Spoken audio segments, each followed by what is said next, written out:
Insecure 42. Tangan Faiz ditarik masuk ke dalam rumah menemui ibunya di dapur membuatkan kopi untuk sang ayah dan membiarkan begitu saja abangnya yang tidak berhenti ngerap. Bu, Faiz sudah datang. Kamu ini kenapa, tumben-tumbenan? Dulu saja gak lebay seperti ini. Bu Fani menertawakan putrinya yang salah tingkah didatangi suaminya sendiri hendak diajak keluar mengalahkan dulu-dulu. Entah salah tingkah beneran atau hanya sedang memainkan drama. Kamu juga ini, kenapa sih? Oh ya. Jaga putriku baik-baik, pulangkan dengan selamat. Bawa sana. Kalau perlu gak usah pulang malam ini. Dido dorong tubuh Salsa ke arah Faiz membuat Salsa yang awalnya malu meong terbengong-bengong, ibunya yang tadi berbicara lembut jadi barbar. Faiz dengan semangat menggandeng Salsa kembali masuk ke dalam rumah meninggalkan ibu mertua sendiri di dapur dengan tugas yang belum selesai. Dara menyusul ke dapur untuk mengambilkan minum buat keponakan sedangkan yang mempunyai anak sejak tadi seakan lupa akan anaknya sendiri. Salsa mau kemana? Tanya Dara bingung kalau mereka pergi kenapa anaknya masih ada dalam gendongan iparnya yang lain. Makan malam sama Faiz, Mbak. Titip Caca ya, Mbak. Dara masih loading menatap terus hingga kedua ipar ditelan tirai. Masak ya anaknya ditinggal? Mereka, jalan berdua saja. Dikejar ipar setelah mengisi gelas biru penuh dengan air. Masak beneran mereka cuma jalan berdua? Dada, Caca. Mama papa pergi dulu ya. Yang pintar sama tante. Putrinya yang masih sibuk meraih mangkok makannya yang dipegang Fanya langsung menoleh, menodongkan kedua tangan seakan tahu kedua orang tuanya hendak pergi minta diajak.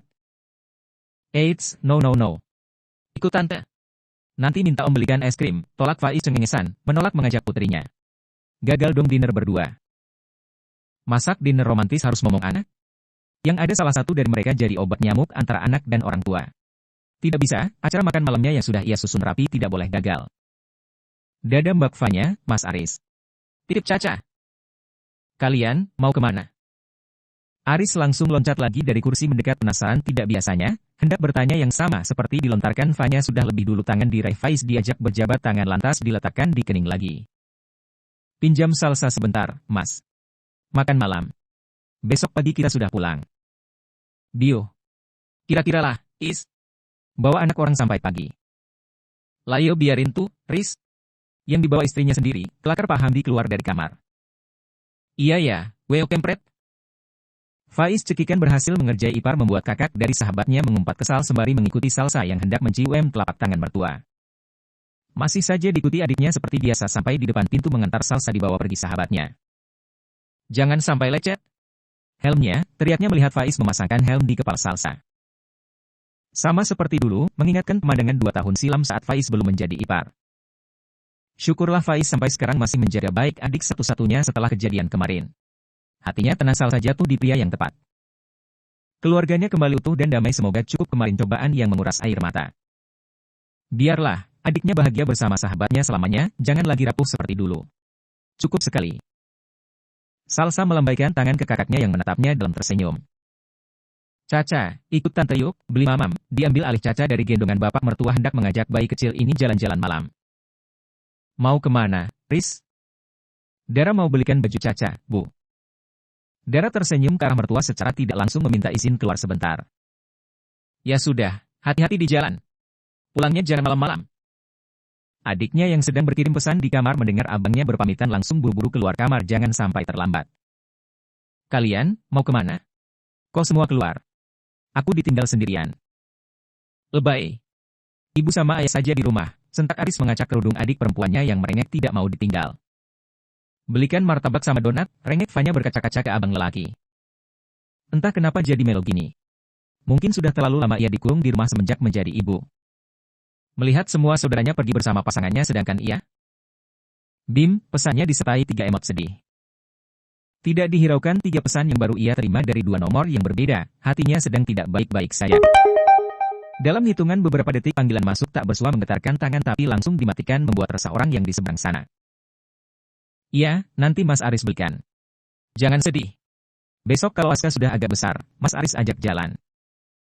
Dara membisikkan sesuatu ke telinga ipar langsung mengubah mood Fanya berubah menjadi bunga tidak sabar. Kenapa bisik-bisik? Ya sudah, hati-hati. Sana-sana pergi.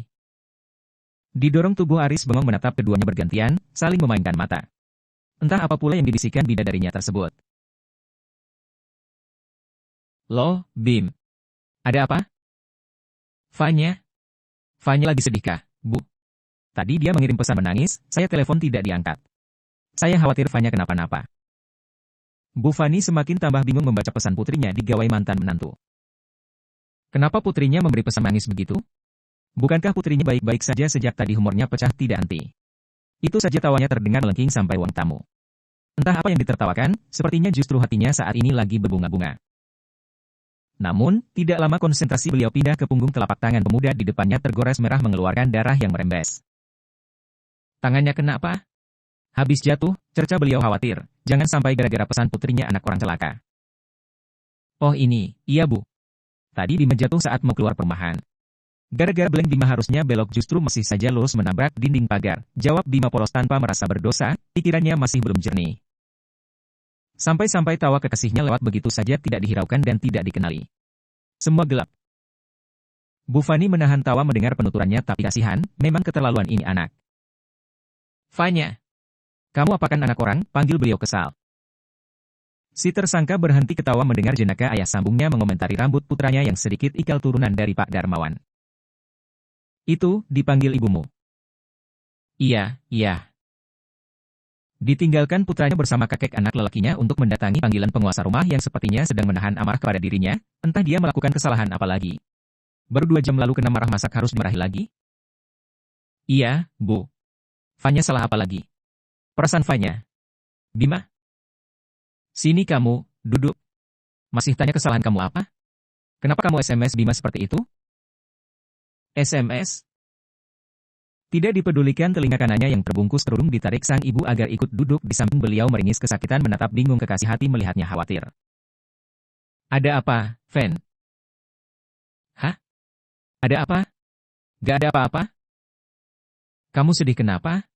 Kenapa teleponku gak kamu angkat? Sedih? Kamu tadi telepon? Diambil gawai yang disimpan di saku gamis untuk melihat apa pemuda di depannya tadi benar menelepon, ternyata banyak sekali.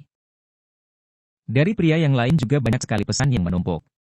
Laki itu tidak akan menelepon karena si Ono lagi rapat di rumahnya, ada klien yang ingin membahas sesuatu. Oh, itu.